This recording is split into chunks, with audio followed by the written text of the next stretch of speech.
আসসালামু আলাইকুম। Diploma in engineering ২০২২ অভিধানভুক্ত কম্পিউটার সায়েন্স অ্যান্ড টেকনোলজি তৃতীয় পর্ব শিক্ষার্থীদের অ্যাপ্লিকেশন ডেভেলপমেন্ট ইউজিং পাইথন বিষয়ক অধ্যায় ৪ নিয়ে আমরা আজকে আলোচনা করব। অধ্যায় ৪ এর সিলেবাস হতে আমরা এই প্রশ্নগুলি নিয়েছি। অবজেক্ট ওরিয়েন্টেড প্রোগ্রামিং ওপি বলতে কি বোঝায়, অবজেক্ট ওরিয়েন্টেড প্রোগ্রামিং এর গুরুত্ব, অবজেক্ট ওরিয়েন্টেড প্রোগ্রামিং এর বৈশিষ্ট্যগুলি উল্লেখ করো, উদাহরণসহ ক্লাস এবং অবজেক্ট বর্ণনা করো, ক্লাসের স্ট্রাকচার বর্ণনা করো। অবজেক্ট ওরিয়েন্টেড প্রোগ্রামিং বা ওপি বলতে কি বোঝায়? যে প্রোগ্রামিং এর মূল ভিত্তি হচ্ছে অবজেক্ট, তাকে অবজেক্ট ওরিয়েন্টেড প্রোগ্রামিং বলে। পাইথন একটি object oriented programming language. Python object oriented programming এর এনক্যাপসুলেশন, পলিমরফিজম, ইনহেরিটেন্স, অ্যাবস্ট্রাকশনের মতো বৈশিষ্ট্য রয়েছে, যাকে আমরা পাইথনের ভাষায় বা ওপি এর 4 পিলার বলি। 4 পিলার।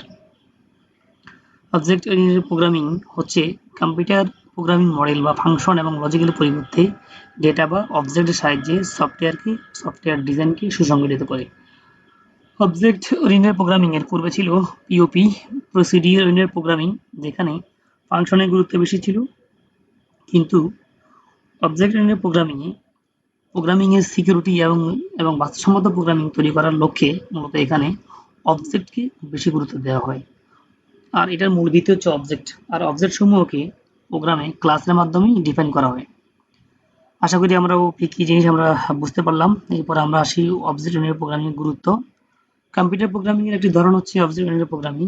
প্রোগ্রামিং এর জন্য একটি শক্তিশালী হাতিয়ার হচ্ছে ওপি।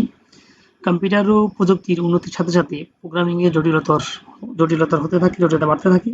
অবজেক্ট ওরিয়েন্টেড প্রোগ্রামিং সুবিন্যস্ত প্রোগ্রামিং এর ভালো দিকগুলি গ্রহণ করে এবং নতুন কিছু সুবিধা যোগ করে। খুব সাধারণত বলতে গেলে অবজেক্ট ওরিয়েন্টেড প্রোগ্রামিং এর অবজেক্ট কোড এবং ডাটাকে ধারণ করে। নিম্নলিখিত বৈশিষ্ট্যের কারণে অবজেক্ট ওরিয়েন্টেড প্রোগ্রামিং এর গুরুত্ব অপরিসীম। স্ক্র্যাচ হতে কোড লেখা করার পরিবর্তে ওপিতে স্ট্যান্ডার্ড ওয়ার্কিং মডিউল থেকে প্রোগ্রাম তৈরি করা যায়, যা একে অপরের সাথে কমিউনিকেট করে, ডেভেলপমেন্টের সময় সাশ্রয় করে এবং ইহার প্রোডাক্টিভিটি বৃদ্ধি করে। ওপি ল্যাঙ্গুয়েজে প্রোগ্রামের বিট সাইজ সমস্যাগুলি ভাঙতে দেয়, যা সহজে সমাধান করা যায়। যেমন এক সময়ে একটি অবজেক্ট।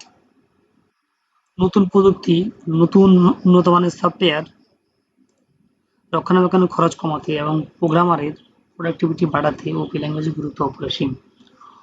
ওপি সিস্টেমে সহজে ছোট থেকে বড় সিস্টেম আপডেট করা যায়। যে কোনো হস্তক্ষেপ ছাড়া মাল্টিপল ইনস্ট্যান্স সহাবস্থান সম্ভব। অবজেক্টের উপর ভিত্তি করে একটি প্রজেক্ট বিভিন্ন ভাগে ভাগ করে সফটওয়্যার ডেভেলপ করা যায়। সমস্যাযুক্ত ডোমেনে থাকা অবজেক্টগুলিকে প্রোগ্রামের সাথে ম্যাপ করা সম্ভব।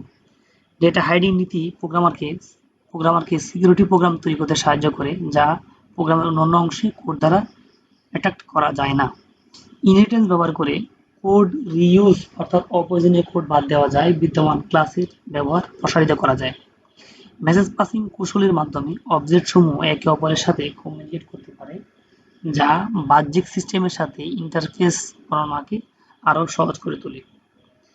ডেটা কেন্দ্রিক ডিজাইন পদ্ধতি আমাদের একটি বাস্তবায়নযোগ্য আকারে মডেলের আরও বিশদ বিবরণ ক্যাপচার করতে সক্ষম করে। এনক্যাপসুলেশন ডেটা অ্যাবস্ট্রাকশন পদ্ধতির মাধ্যমে ডেটা এর অবাঞ্ছিত ব্যবহার থেকে রক্ষা করা যায়। বর্তমান সময়ে লেটেস্ট টেকনোলজি সমর্থিত ওপি ল্যাঙ্গুয়েজকে ক্লায়েন্ট এবং ডেভেলপার উভয়ের কাছে জনপ্রিয়। কাজেই অবজেক্ট ওরিয়েন্টেড প্রোগ্রামিং অনেক গুরুত্ব বহন করে। এরপরে ৩ নম্বর প্রশ্নে আসি আমরা। অবজেক্ট ওরিয়েন্টেড প্রোগ্রামিং এর বৈশিষ্ট্যগুলো উল্লেখ করো। অবজেক্ট ওরিয়েন্টেড প্রোগ্রামিং এর মূল বৈশিষ্ট্য ছাড়া আরও কিছু বৈশিষ্ট্য রয়েছে, যেমন অবজেক্ট, ক্লাস, আমরা পূর্বে আলোচনা করেছিলাম অ্যাবস্ট্রাকশন, ইনহেরিটেন্স, এনক্যাপসুলেশন, পলিমরফিজম। এই চারটিকে বলা হয় আবার 4 পিলার।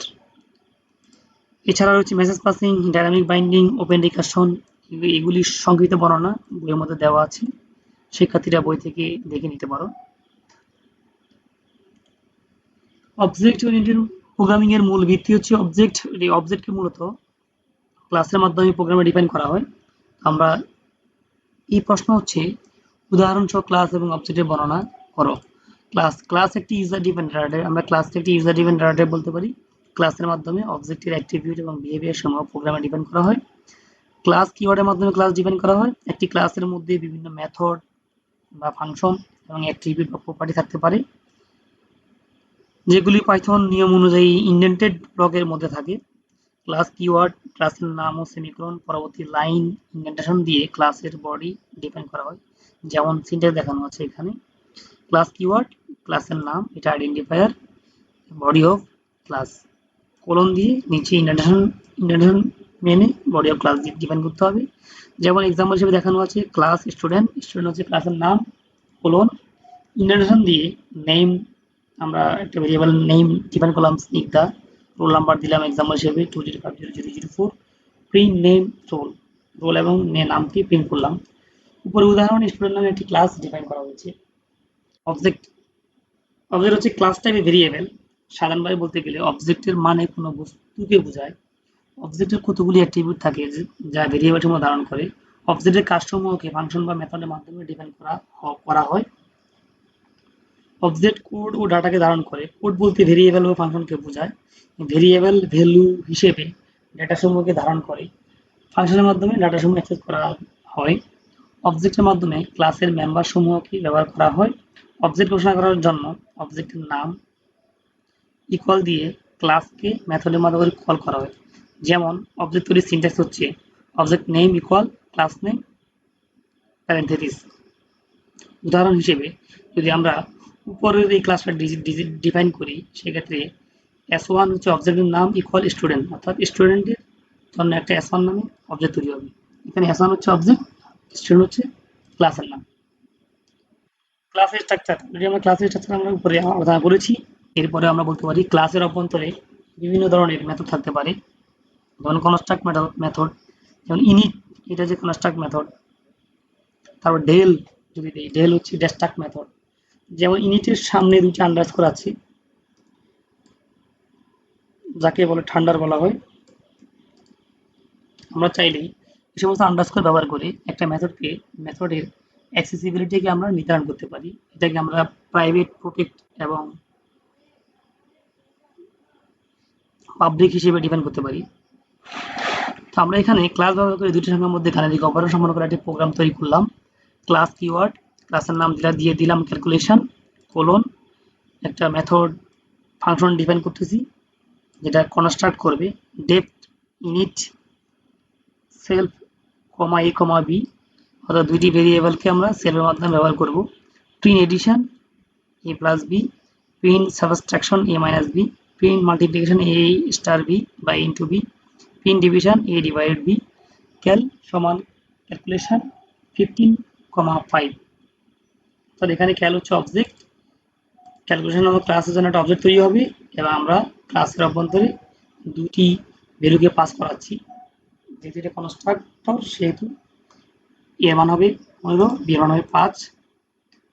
পরবর্তীতে ইউনিটের মধ্যে গিয়ে রান হয়ে এক্সিকিউট হয়ে আসবে, যেমন এডিশন যোগ করবে, বিয়োগ করবে, ভাগ গুণ করে ভাগ করবে, যেটা আউটপুটে দেখানো আছে।